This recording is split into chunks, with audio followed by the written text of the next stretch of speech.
So what we're ultimately aiming for is being able to have a page where we can see the detail of a full blog post. So in this case, you can see on the finished website, it's /blog/3, which happens to be the ID of this particular blog. And you can see it's got all the information there. And it's just a little bit a way to separate that blog post to have its own thing. Like someone could link to this blog post, you could share it with someone. And so how do we do that inside of Django? Like, how do we have URLs that have numbers that could change, right? Like what if they want blog 1, 2, or 3? We can't go to our urls.py and say, this is blog 1, 2, 3. Like that file would get massive.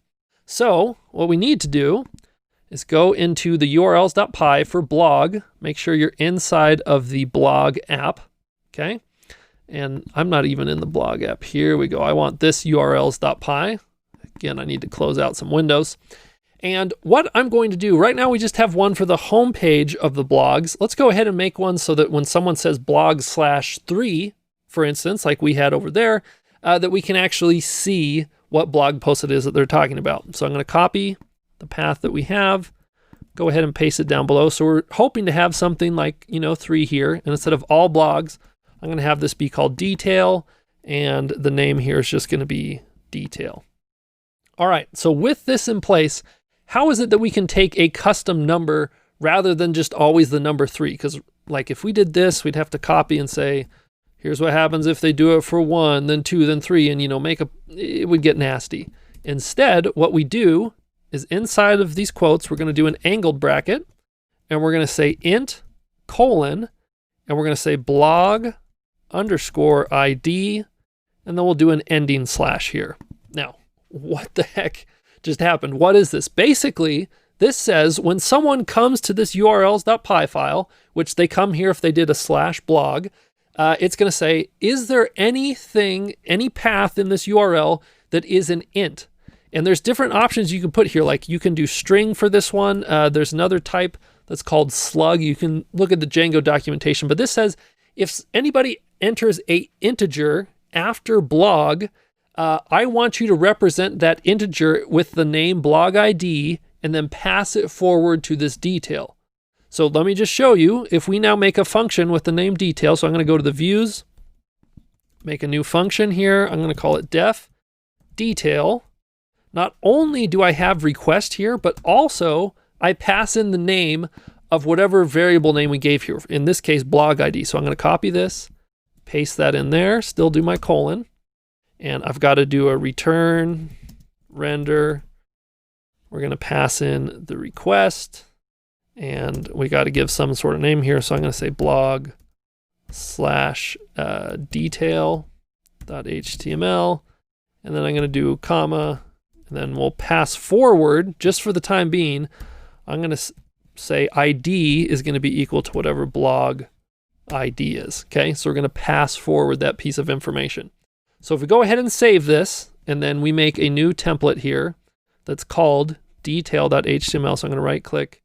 I'm going to say new file, detail.html. Okay, inside of here, I simply just want to show what's inside of ID. So I'm just going to put, boom, ID just like that, right? Because here I said I'm going to pass forward something with the key of ID, and it's going to hold whatever blog ID is. So if we do this, and I go to /blog/5, look what happens. The number 5 shows up. What if I put in some big number? That's fine. It passes through. And what's going on?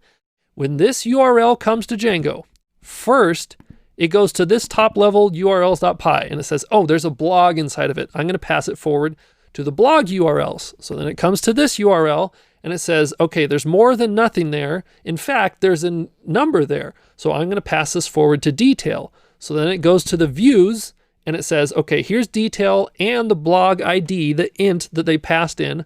I'm going to then send that forward to the detail.html and then ultimately we display that. Okay, that's like the full path of it. Now you may be wondering, well, how do we show the actual blog, not just the ID of a particular blog, right? Like if someone passes in the number 1, I want to see the information for that very first blog post. So the way to do that is in fact in the views. So we've learned how to grab all the objects from a database, or in this case, the top 5 objects from a database. How do we grab one particular object? Well, the code that we want for this is up after render, we're going to do a comma, and we're going to say get underscore object underscore or underscore 404. Okay, so this particular function says it's going to try and get an object. If it can't find it, it's going to give us back a 404 page, which if you haven't heard of the 404, it's basically does not exist. If you ever hit a website and you get the 404, that meant you tried to access a page that didn't exist for them. Like there was no path matching what you were looking for. So in this case, we're trying to get a particular blog. So we'll say blog is equal to capital blog, or excuse me, I did this out of order. We want to do that. Get object or 404. We're going to pass in the name of the class that we're looking for, which in this case is the blog. And then we're going to say PK, which is short for primary key. And the primary key basically just means the ID of the object in the database. Primary key is a very database term. It basically, again, means that ID. But we're going to say PK is equal to blog underscore ID. Okay? So what this does is it tries to grab the particular object for that ID, and if it can, it puts it in there. If not, it returns a 404 page. So we're going to pass forward this blog. So I'm going to change this to be lowercase blog and then pass forward the whole blog. And if this works, inside of the detail, I'm going to show, for example, the blog.title. Okay? So I'm going to save this, come back, reload this page. Look at that. It showed the name for that blog. If I change this to like number 3, it shows the name for the blog which has an ID of 3. Now watch this. If I put in some random number, we definitely don't have a blog with this ID, and hit enter on this, that's when we get the 404 page that says, hey, I wasn't able to handle this. So there's some custom coding that you can do that if you make your 404 page a lot more friendlier than what you see here. But that's some good functionality to say that, hey, if we can't find in the database, because if we didn't have that get object or 404, like we could try and get that one particular object, but then we'd have to write all this custom code if it didn't work, because if we don't write anything custom around it, the website would crash, and bad news for that situation. But let's go back to a blog that does exist, like number 3. That's great. The question is now, how do we link it so that someone can just simply click on one of these blog titles here and it will take us to that particular blog? Well, we got to go back to our all blogs here, and we're going to wrap this H2 inside of an A tag. So we'll do an opening and ending one here, okay? We want to set the href on this. Now there's a couple of things that I want you to notice here, okay? So whenever we're referring to a URL that has an ID with it, there's a couple of things that we'll have to do. So the first one, let's do the stuff that we know first. So we're going to do our curly brackets with the percentage signs, and we're going to say URL, and then provide inside of here detail, right? Because that's the name of what we're looking for. If we go back to our URLs here, right? We gave it the name of detail. So we want it to go to the detail URL, and then we have to pass forward after that string some sort of number. In this case, we want it to be the blog's ID. So this blog object that we're looping through all the blogs, we're going to say blog.id. So that, this would be like 1, 2, 3, 4 each time you're looping through, okay? Now with this is not going to work. So for example, if I save this and come back, try and reload this, well, okay, technically it works because I'm missing one thing here. So hoorah, this thing does work. But a really good practice is inside of your URLs for the blog app, you should add a variable here called app_name, and then set this equal to the name of your app, which in this case is like blog.